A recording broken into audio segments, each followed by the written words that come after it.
مولانا الیاس رحمۃ اللہ علیہ لیٹے ہوئے تھے، کسی نے کہہ دیا اچانک کہ یہ تو اتفاق سے ہوا ہے،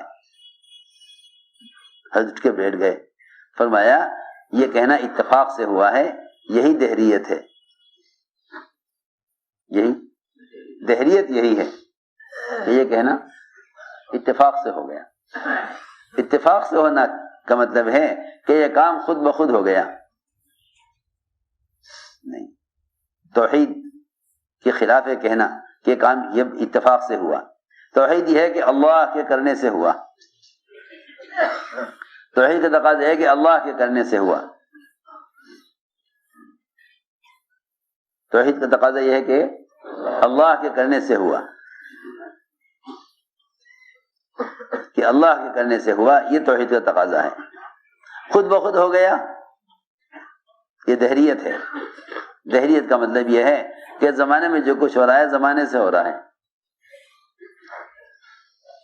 حالانکہ حدیث میں آتا ہے کہ زمانے کو برا مت کہو، اللہ فرما رہے میں ہی زمانہ ہوں،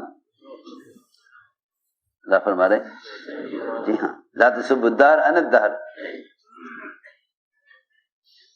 زمانے کو برا مت کہو، کیوں کہ میں ہی زمانہ ہوں، اللہ فرما رہے۔ کیا مطلب ہے؟ مطلب یہ ہے کہ زمانے کے تغیرات کا تعلق کائنات کے نقشوں سے نہیں ہے۔ حضور اکرم صلی اللہ علیہ وسلم نے ہر موقع پر اپنے صحابہ کے یقین کو ظاہر سے ہٹایا۔ حدیبیہ کی رات میں بارش ہوئی، حدیبیہ کی رات میں بارش ہوئی، آپ نے فرمایا کہ تم میں سے بعض ایمان والے رہیں گے اور بعض کافر ہو جائیں گے۔ یا رسول اللہ ایسے کیسے ہو جائے گا؟ فرمایا جو کہے گا کہ بارش اللہ کے امر سے ہوئی وہ اللہ پر ایمان رکھنے والا ہے، جو کہے گا بارش فلاں ستارے کی وجہ سے ہوئی وہ اللہ کا انکار کرنے والا، ستاروں پر ایمان رکھنے والا ہے۔ تو میں نے عرض کیا کہ اصل بات یہ ہے کہ یقین کو ظاہر سے ہٹانا، اور جتنے بھی کائنات میں تغیرات ہیں ان سارے تغیرات کو براہ راست اللہ کی ذات کی طرف منسوب کرنا، بس یہ ایمان ہے کہ ایمان بالغیب اصل ہے، ایمان بالغیب اصل ہے، جس چیز کی تصدیق دے کر کی جائے اس کو ایمان نہیں کہتے۔ دوسری بات یہ ہے کہ ایمان اطاعت کے ساتھ ہے، کیونکہ جب یقین شکلوں سے ہٹ جاتا ہے تو پھر مسلمان کا قدم حکم کے اعتبار سے اٹھتا ہے، اور جب یقین شکلوں پر آ جاتا ہے تو مسلمان کا قدم حکم کے خلاف اٹھتا ہے۔ اور وجہ بھی یہی ہے کہ آدمی اعمال کو مقدم کرے گا اگر ایمان ہے، اور اعمال کو مؤخر کرے گا اگر یقین نہیں ہے۔ اعمال کے ظاہر ہونے کی وجہ یہی ہے کہ لوگ یہ سمجھتے ہیں کہ اللہ تعالیٰ کی قدرت اسباب میں ہے، حالانکہ قدرت اللہ کی ذات میں ہے، قدرت اللہ کی ذات میں قدرت ہے، قدرت اللہ کی ذات میں ہے، کائنات میں قدرت نہیں ہے۔ نہ جبرائیل میں، نہ انبیاء میں، نہ ملائکہ میں، نہ اولیاء میں، نہ صحابہ میں، کسی میں قدرت نہیں ہے۔ جب اتنی بڑی بڑی چیزوں میں قدرت نہیں تو پھر کائنات کے مادی اسباب میں قدرت کہاں ہوگی؟ لوگ کائنات کے اسباب میں قدرت تلاش کر رہے ہیں، اسباب قدرت سے بنے ہیں، اسباب قدرت سے بنے ہیں، لیکن اسباب میں قدرت نہیں ہے۔ اسباب قدرت سے بنے ہیں، اسباب میں قدرت ہے نہیں۔ لوگ اللہ کی قدرت اسباب میں تلاش کرتے ہیں، قدرت اسباب میں تلاش کرتے ہیں، حالانکہ اللہ اکبر، انبیاء میں بھی قدرت نہیں، اور جو اسباب اللہ نے انبیاء کو دیے ہیں ان اسباب میں بھی قدرت نہیں۔ اللہ تعالیٰ تو انبیاء علیہ السلام کو بھی جو اسباب دیتے ہیں وہ انبیاء کے امتحان کے لیے دیتے ہیں، انبیاء کے امتحان کے لیے۔ اللہ تعالیٰ انبیاء کو بھی جو اسباب دیتے ہیں وہ انبیاء کے امتحان کے لیے دیتے ہیں۔ پھر اس زمانے کا مسلمان کیسے اسباب سے مطمئن ہو سکتا ہے جب سارے اسباب امتحان کے لیے ہیں، اگرچہ نبی کے پاس ہی کیوں نہ ہو، اگرچہ اسباب نبی کے پاس کیوں نہ ہو، سوچو تو صحیح، اگر اسباب نبی کے ہاتھ میں ہیں تب بھی امتحان کے لیے ہیں۔ ہم دیکھنا چاہتے ہیں کہ ہمارے دیے ہوئے اسباب میں ہمیں کتنا یاد رکھتے ہیں۔ اللہ دیکھنا چاہتے ہیں ہمارے دیے ہوئے اسباب میں ہمیں کتنا یاد رکھتے ہیں۔ اللہ تعالی نے سب سے زیادہ اسباب پر قابو اور سب سے زیادہ اسباب جو دیے وہ سلیمان علیہ السلام کو دیے۔ شیاطین پر بھی قابو، جنات پر بھی قابو، ہوا پر بھی قابو، ساری مخلوق کو مسخر کر دیا، مخلوق کو ان کے لیے مسخر کیا، سب کچھ دے کر اور سارے اختیارات دے کر، پھر یہ دیکھا کہ ان اختیارات میں ہمیں کتنے یاد رکھتے ہیں۔ ارے سنو تو صحیح، یہاں تو چھوٹا سا ملک مل جاوے، چھوٹا سا شہر مل جاوے، وہ سمجھتے ہیں اختیار ہمارا ہے، سمجھتے ہیں اختیار ہمارا ہے۔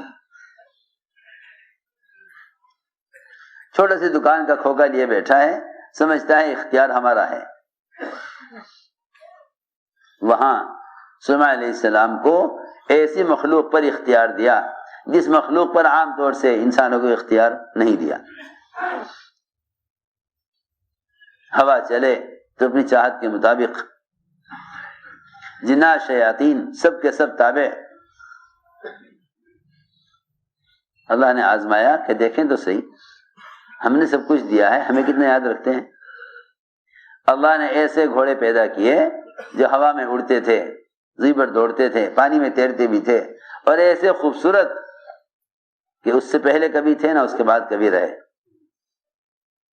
دیکھنے کے لائے تھے کہ ہم دیکھنا چاہتے ہیں کہ ان گھوڑوں کو دیکھ کر عصر کی نماز یاد رہتی ہے یا نہیں۔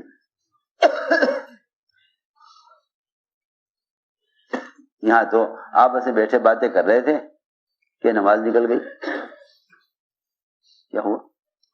ارے نماز نکل گئی۔ عمر رضی اللہ تعالی عنہ ایک صحابی کو لے کر بیٹھے، وہ موسیٰ اشعری کو۔ موسیٰ اشعری قرآن تو سناؤ، عشاء کے بعد بیٹھے قرآن سننے کے لیے۔ وہ قرآن سنتے رہے، اچانک اذان ہو گئی فجر کی، فجر کی اذان ہو گئی، پتہ ہی نہیں چلا کیا ہوا، پتہ ہی نہیں چلا کہ کیا وقت ہو رہا ہے۔ موسیٰ اشعری سے کہا کہ ذرا ہمیں قرآن سناؤ۔ عشاء کے بعد انہوں نے قرآن سنانا شروع کیا اور اذان کی آواز آ گئی۔ مومنین فجر کی اذان ہو رہی، تہجد چھوٹ گئی۔ حضرت عمر نے فرمایا اولسنا فی التہجد، کیا ہم تہجد میں نہیں تھے؟ سنو، عشاء کے بعد قرآن سننے بیٹھے تو کیا ہو گئی؟ خیال ہی نہیں آیا کسی کو خیال ہی نہیں آیا۔ قرآن کے سنانے کا، قرآن کے پڑھنے کا ایسا شوق، اور اس میں ایسے غرق ہوئے کہ رات پوری گزر گئی، فجر کی اذان ہو گئی۔ فرمایا حضرت عمر نے اولسنا فی التہجد، کیا ہم تہجد میں مشغول نہیں تھے؟ میں نے عرض کیا کہ اللہ رب العزت، عجیب بات یہ ہے کہ جن لوگوں کو جس چیز کا ذوق ہوتا ہے نا، اس میں لگ کر وہ دوسری چیز کو بھول جاتے ہیں، ہمارا مزاج ہے، لا یعنی کرنے بیٹھے، باتیں کرنے بیٹھے، پتہ ہی چلا وقت کا کیا وقت ہو رہا ہے۔ ہم نے عرض کیا کہ اللہ تعالی دنیا کو جو مزین کیا ہے مسلمان کے عمل کو پرکھنے کے لیے کیا ہے، مسلمان کے عمل کو پرکھنے کے لیے۔ ایسے خوبصورت گھوڑے، ایسے نادر و نایاب انہیں دیکھنے مشغول ہوئے اور سورج غروب ہو گیا. یہ بات یاد رکھنا.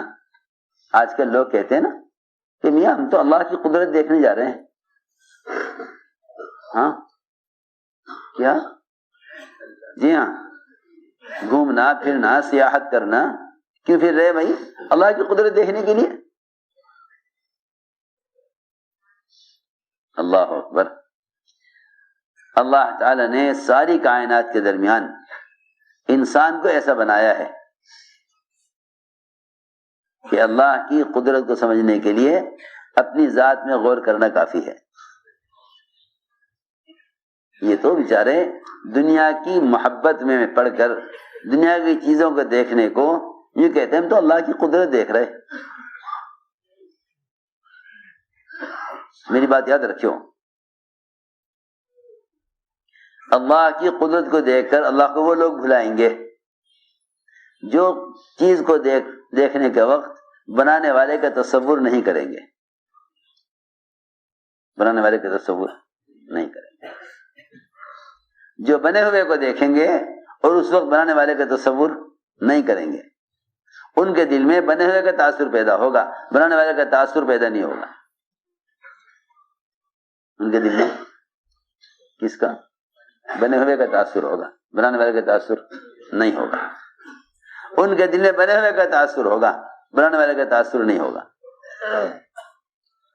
آج ہم جتنے بھی متاثر ہیں نا وہ بنے ہوئے سے متاثر ہیں، بنانے والے سے متاثر نہیں ہیں. میں عرض کر رہا تھا کہ سلیمان علیہ السلام ان گھوڑوں کے دیکھنے میں ایسے مشغول ہوئے کہ سورج غروب ہو گیا، عصر قضا ہو گئی. عصر قضا ہو گئی.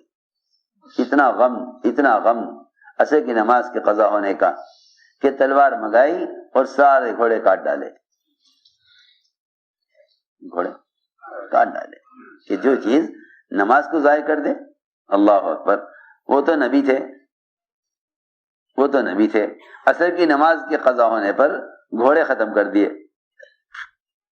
اللہ نے دیکھ لیا کہ انہیں اس وقت کے امتحان میں نماز تو بے شک قضا ہوئی ان کی، لیکن انہوں نے نماز کو قضا کرنے والی چیز کو ختم کر دیا. آئندہ خیال بھی نہ آوے دیکھنے کا. ادھر صحابی نفل نماز پڑھ رہے تھے باغ میں،